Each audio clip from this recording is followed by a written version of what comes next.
I don't think confidence is something that you are born with. I don't think people will believe it, but I think it's self-taught. I don't think confidence is, it's a skill set. And I had no confidence growing up. As a child, I had very low self-esteem. I lived in America. I was made to feel conscious about the fact that I was Indian.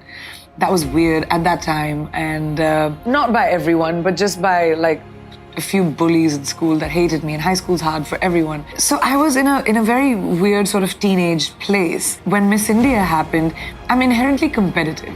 I think the fact that I was competitive pushed me to teach myself to be confident. Initially, I faked it till I made it. I was just like, I'm not gonna let anyone see that I'm scared, or I'm not gonna let anyone see that I'm affected. And over time, I realized, like, as a woman, as a girl in this world, if I allow myself to be hurt, or if I allow myself to be affected, that's all I'm going to be. And I'm not, trying to say that it's an issue that just women have. It's not easy to be a woman in show business, and especially a woman who's opinionated, especially someone who I'm sort of like, and I wasn't like that from the beginning. I sort of learned. So confidence is something I taught myself over the years. I started becoming okay with who I am. I became the best version of me. And then I sort of said, I'm okay, I'm all right. Even if someone else thinks this, I'm okay. And everyone can do that. People just don't realize it. And and I was 18 and I realized how important it was. I mean, I was Miss World at 18 just because I was confident. So it made me understand that confidence truly is the key to getting ahead in life. If you believe in yourself, the world will believe in you. When I came from India to Iowa, it was one of the best experiences I had in America. I was in 9th grade or 8th grade, and none of our neighbors were Indian. Everyone was like, I think, mostly Midwestern and white. And I remember my aunt would come back, who I was living with, would come back from work like in the evening, and we were babysat by our neighbors, me and my cousins.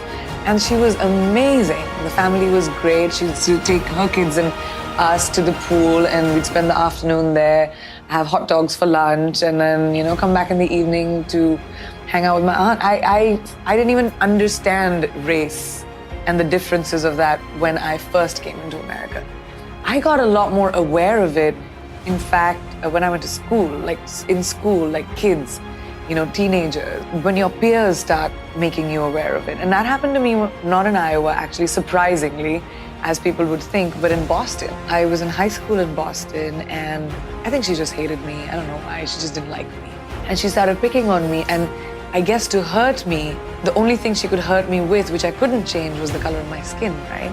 So I think that's why she started being hateful and calling me brownie and curry and all of those things. And that's why I went back to India, and I was just like, I don't want to go to high school here anymore. I went back to India, but I never held it against a country. I held it against the girl who bullied me. And that's how I think we need to address the world. You can't generalize like that. We are going through our problems as a world right now because that's what we do. Because we put people in boxes, because we stereotype, because we say everyone who's like this will be like that. But not in my experience. It's like that nothing is a straight line, and we need to stop looking at the world like that a little bit. I feel like destiny and hard work go hand in hand. There are some things that are inexplicable that happen. I wanted to be an engineer, or at least my life. I can't speak for everyone else. And I'm an actor. That was no one in my entire family had ever been in show business. It was the most bizarre thing to comprehend because I come from an extremely academically inclined family. My parents are doctors, my entire family was like double PhDs, MDs, like way to set your children up for failure, but that's who they were.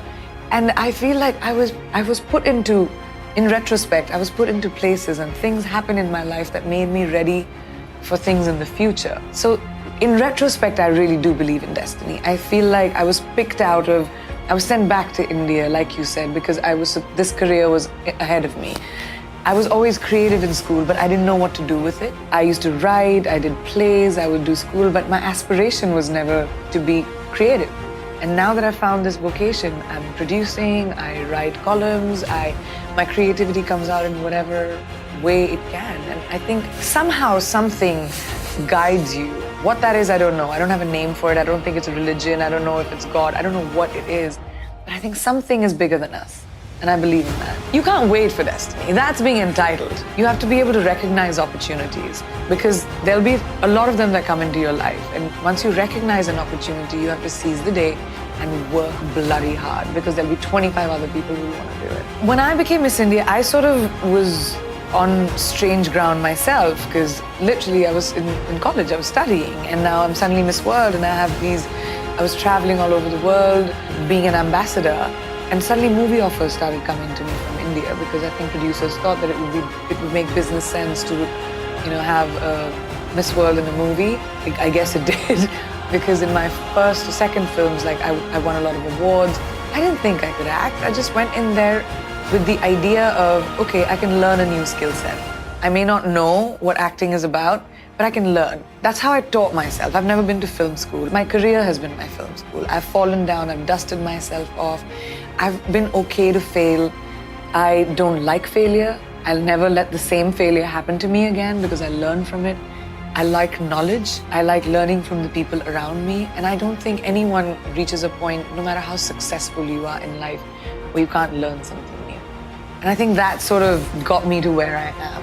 And that's been a big part of my work ethic. I don't think so. I don't think philanthropy makes you influential. Philanthropy that comes from your heart. And yes, I know there's people out there for who philanthropy is a part of their image. For me, it's been a part of my life. My parents always were very socially conscientious and very aware of what's happening in the world and giving back. As doctors, I remember since I was a baby, we always had 2 hospital beds which were always free of cost. Anyone could come anytime, there'd be no questions asked and there would be treatment. I remember my dad and mom, during my summer vacations, we used to take the ambulance out into villages of India and just, take free treatment just for people who can't come into hospitals.